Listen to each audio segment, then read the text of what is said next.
You're listening to the CyberWire Network, powered by N2K.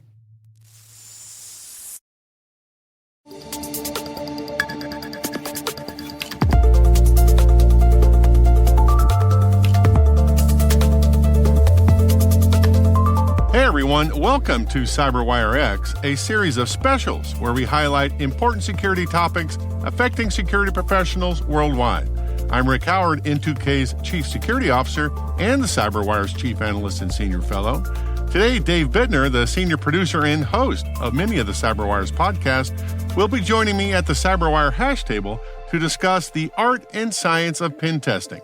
After the break, you'll first hear my conversation with Bob Turner, the Field CSO for Education at Fortinet, and Itai Moore, the Senior Director of Security Strategy at Cato Networks, and then Dave will talk with Dan DeClaus, the founder and CEO of PlexTrack.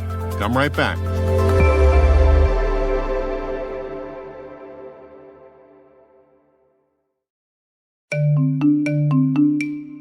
The cyber war is never-ending. PlexTrack, the proactive security management platform, helps teams win the right battles by boosting efficiency and effectiveness and cutting reporting time in half. PlexTrack clients report an average 20% time savings and 30% increase in efficiency. PlexTrack streamlines and automates workflows through the full cybersecurity lifecycle. Key integrations with popular tools means all your data can be easily aggregated in one place. Robust analytics provide insight into security posture and inform prioritization. A library of finding write-ups and custom templating facilitate efficient, consistent reporting. Remediation tracking ensures measurable progress. All in all, PlexTrack provides a single source of truth for all stakeholders. PlexTrack can help your team aggregate your data, gain visibility into your security posture, and track progress over time, assuring your organization is always prepared for the next threat. Visit plextrack.com/thecyberwire to learn more. And we thank PlexTrack for sponsoring our show.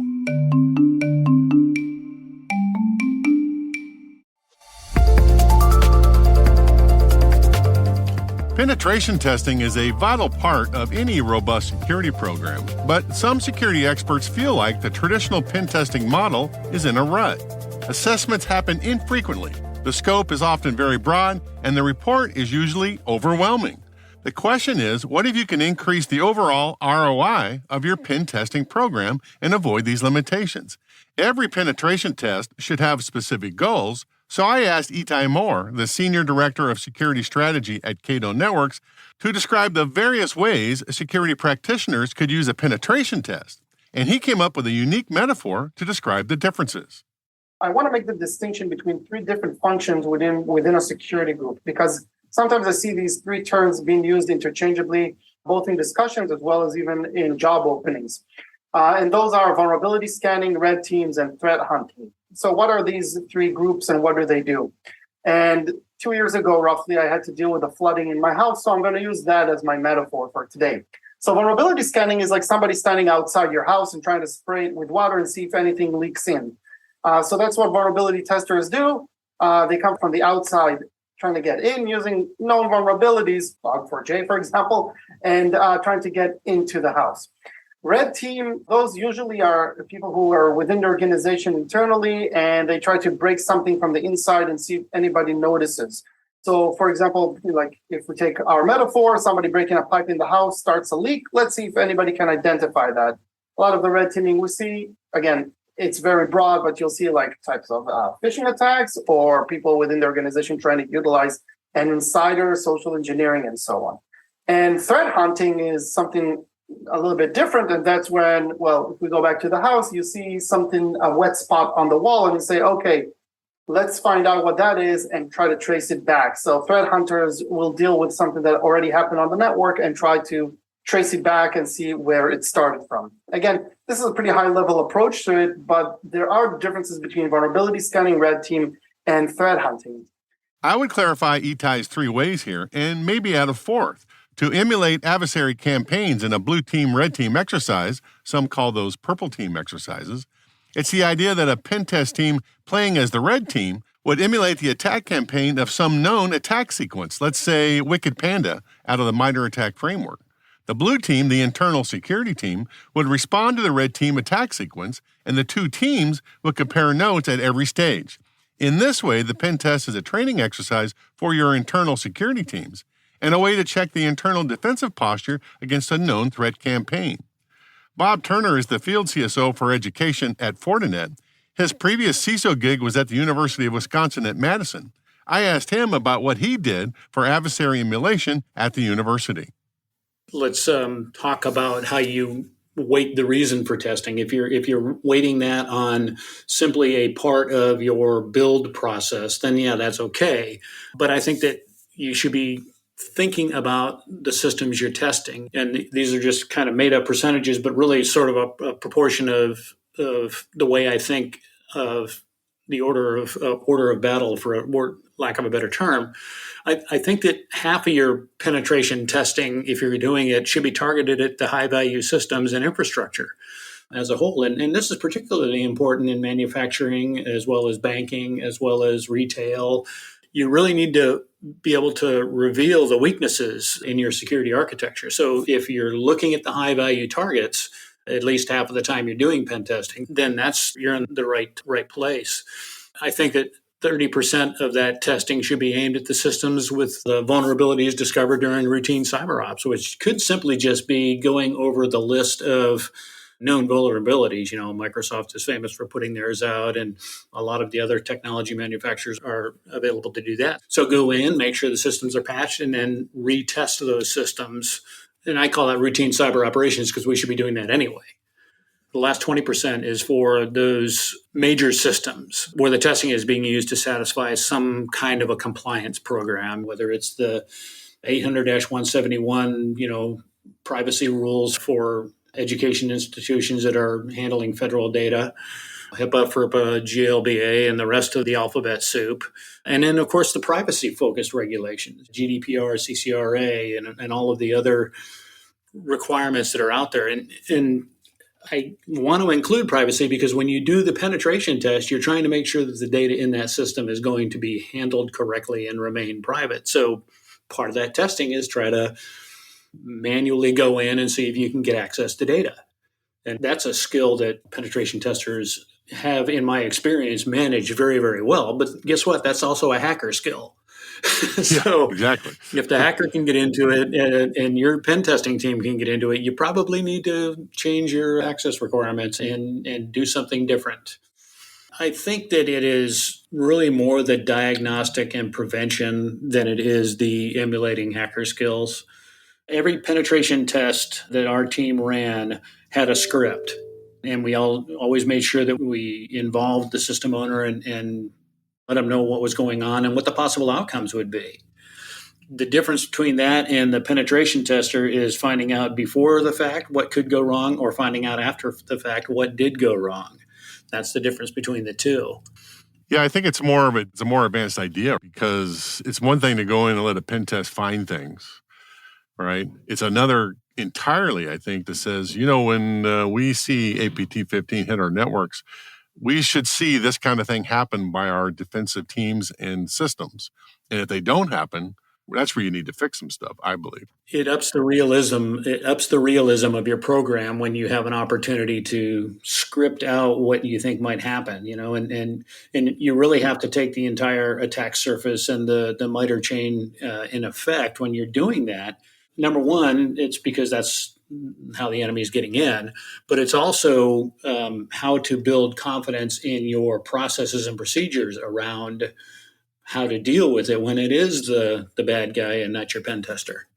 What's the ROI on these things, Bob? How do you convince your boss that you want to spend X amount of dollars in terms of the people, process, and technology triad to conduct a test? What does he or she get out of this investment? There's no value you can put on the confidence factor in your team. If your team has the ability to do this and prove that the system is now more secure than it was before they did the pen test, then that's invaluable. I can't put a number on that. But I think the return on investment comes with finding out where the vulnerabilities are and making sure that that system can remain online. In the CIA triangle, I harp on the A. Availability of systems is paramount. You can't get business done without them. What's the cost of losing your business for a day or two?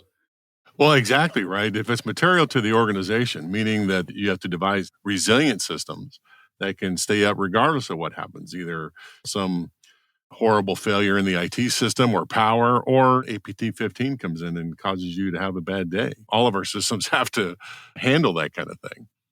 You have to plan these things, right? You just don't do these willy-nilly. You have to coordinate not only within your own team, but with the organization too, who doesn't really know what the heck you guys are doing. And this is not just an education-specific thing. It happens in a lot of companies where understanding that somebody is going to be looking over your shoulder at the system that you have hand-built from parts around the shop there. Now they're going to penetrate and poke in and find out where your vulnerabilities are. And nobody wants you to call their baby ugly, right? So you have to kind of. Well, yeah, and that's a big thing that if you think about it, it's really something that needs to become the norm. We need to desensitize system owners from anything other than what we're here to do is help them. System owners think of their application, their network, their tool as their attack surface. They don't necessarily take it into context of the entire organization's attack surface. I venture to say that if we're lucky, we might see in an education environment probably 60 to 75% of the attack surface, the total attack surface, because there's so much that happens behind layered firewalls. And although I see that changing, I think it's really important to understand that the reason why we need to do penetration testing is to find out what is going on in those environments.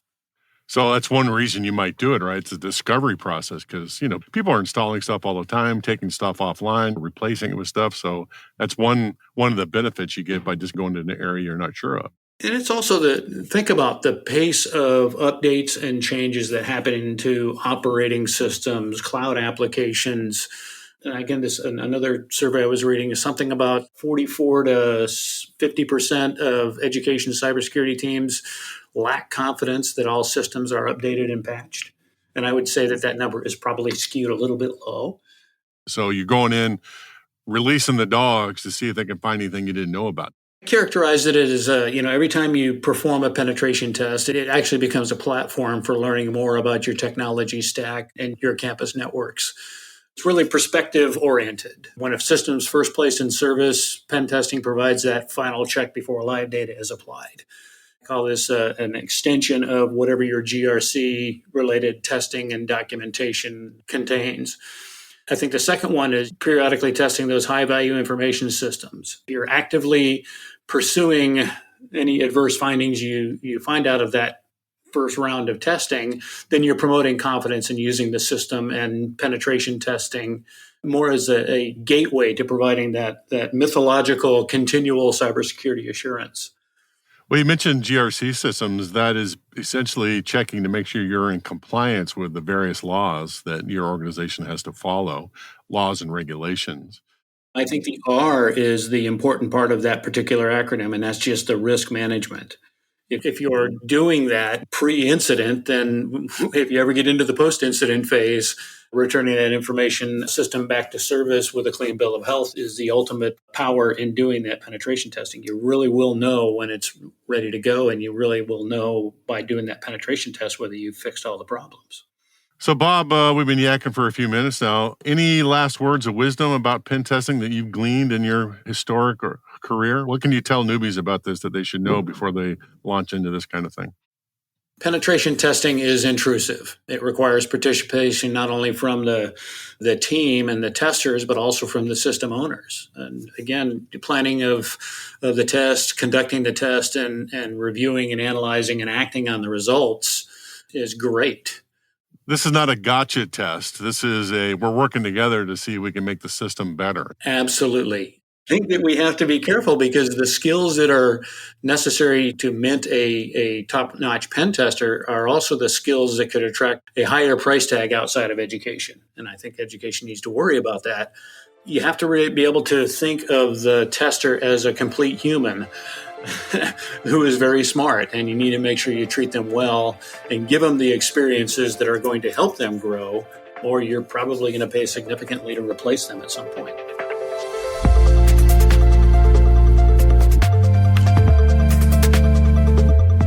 Next up is Dave Bittner's conversation with Dan DeClaus, the founder and CEO of PlexTrack, our show's sponsor.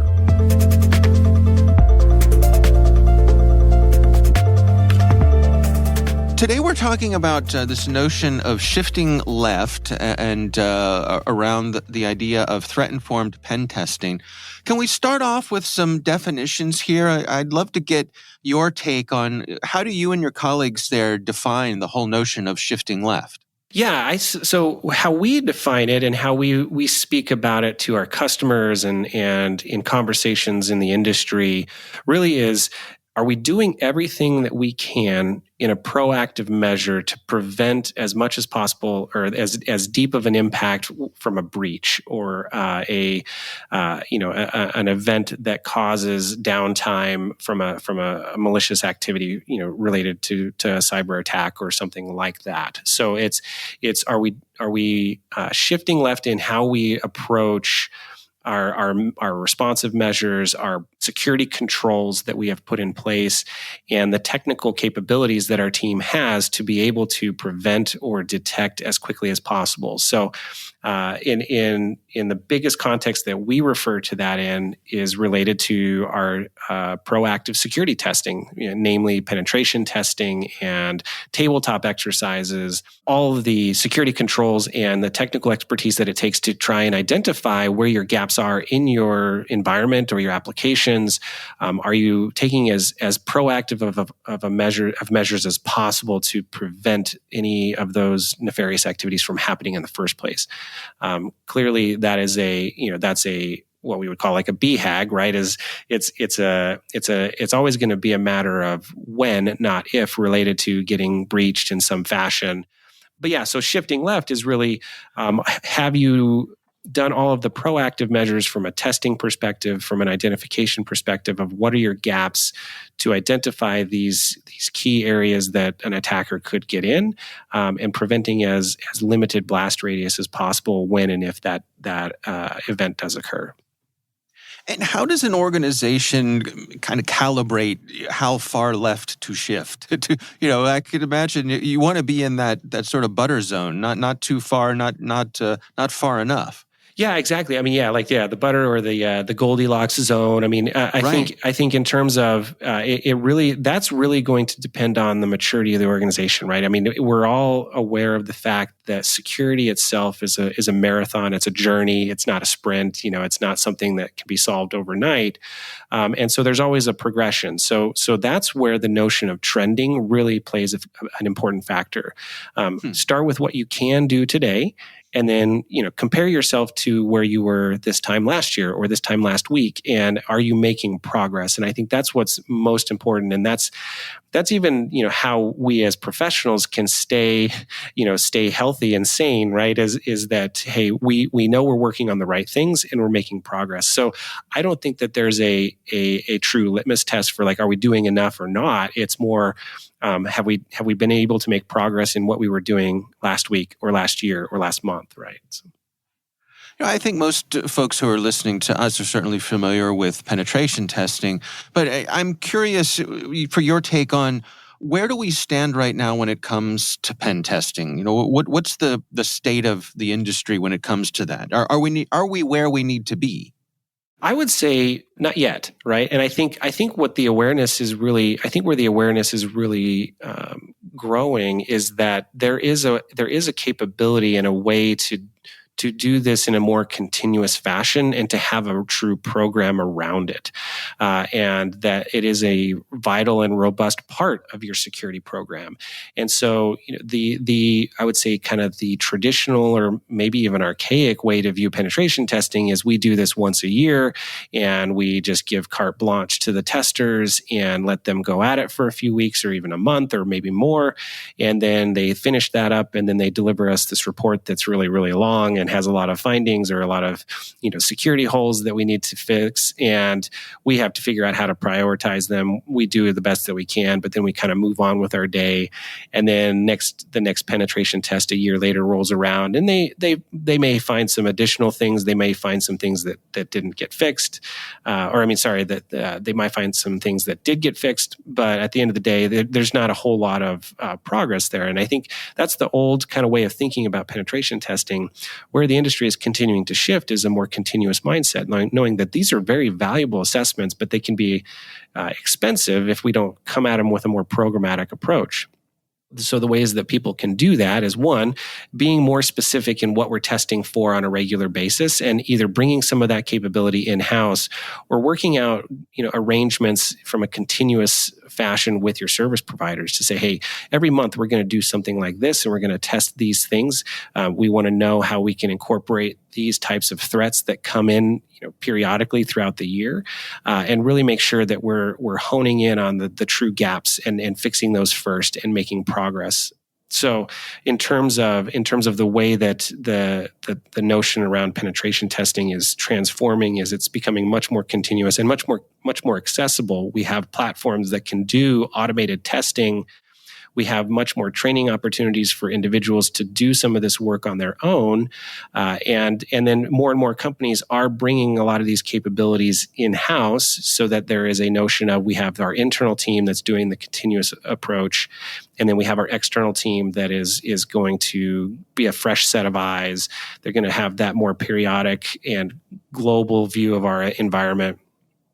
And then really checking the box on the compliance respects as well. You all frame this in terms of threat-informed pen testing. Help me understand, what exactly does that mean? What's the nuance there? Yeah, so I think in the industry today, we use threat intelligence a lot from a reactive and a response capability perspective, and we're really trying to take the notion of threat-informed defense to a threat-informed offense, right? So threat-informed penetration testing is really saying, how can I identify what's going on in the wild, how it applies to our environment, and be able to actually test against those capabilities or those techniques, and it also invigorates the team to know, hey, when a big threat comes out, or one of those notable breaches, like the Uber breach, or something happens like Log4j, right? And you get that dreaded question from your executive staff, like, hey, how are we doing against that? You at least have now an answer to that question, because you're now incorporating that into your testing program. You're saying, hey, these are the things that we've tested for with respect to Log4j. Here's how we're identifying it. Here's how we're identifying the gaps. Something like that is really incorporating that notion of taking threat intelligence, building it into your testing plans, and being proactive about it, rather than waiting for the responsive capabilities and only using threat intelligence for indicators of compromise, and plugging in threat intelligence into more of your response capabilities. So it's really an augmentation of threat intelligence to add to your testing capabilities, your proactive measures to identify any of the gaps that you have in your environment related to that threat. And what about ROI? I mean, how does an organization measure that they're getting everything they need to out of this sort of investment? Yeah, exactly. So in terms of being able to measure, you have to have some way to track it, right? And have a way to understand what you've been doing over time. And that's where that trending capability really comes into play, is like, how are we doing compared to last year? And so being able to incorporate these test plans, show the coverage that you're getting from not only the threats that are being identified, but also the general tactics and techniques that attackers use. And we have a lot more resources around that. So having a capability of tracking how you're doing and getting better really starts to show the progress that you're making, and then being able to help translate that to the business of like what the impact has been, right? And so you can't really show an ROI without that trending data and the ability to show like these are where our efforts are going on a daily basis and what we're testing against and how we're making progress in resolving or remediating the risk related to those. What are your recommendations for an organization who's looking to start down this path, to begin this journey of using threat-informed pen testing? How do they begin?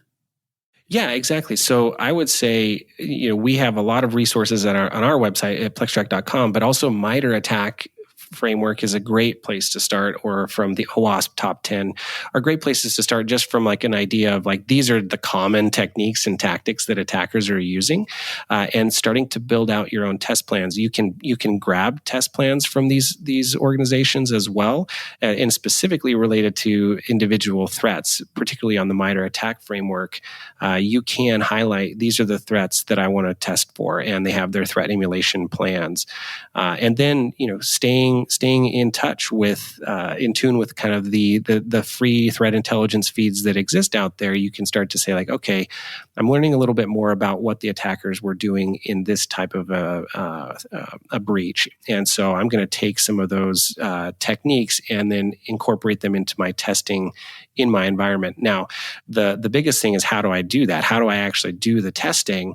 And that's the beauty of things like the MITRE ATT&CK framework, is that you really can start small, right? It can be, hey, I don't have to test for every single possible procedure that this threat actor is or has the capability of doing in my environment, but I know that I should probably start with these important techniques or these important tactics, and just test those and start there, and then just getting those on a continuous basis, and then you can continue to expand your reach as you get more mature, as you get better at understanding how to do the testing, how to measure it, how to track it, and that's the beauty of something like PlexTrack, is that you really can utilize a platform to have the ongoing capability in a tracking mechanism and have the analytics around it.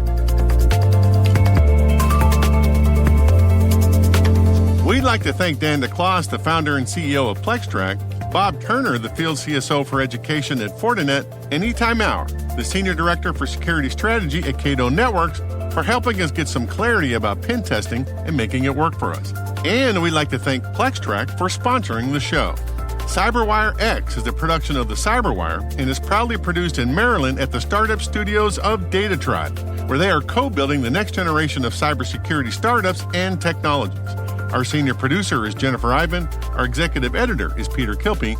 And on behalf of my colleague Dave Bittner, this is Rick Howard signing off. Thanks for listening.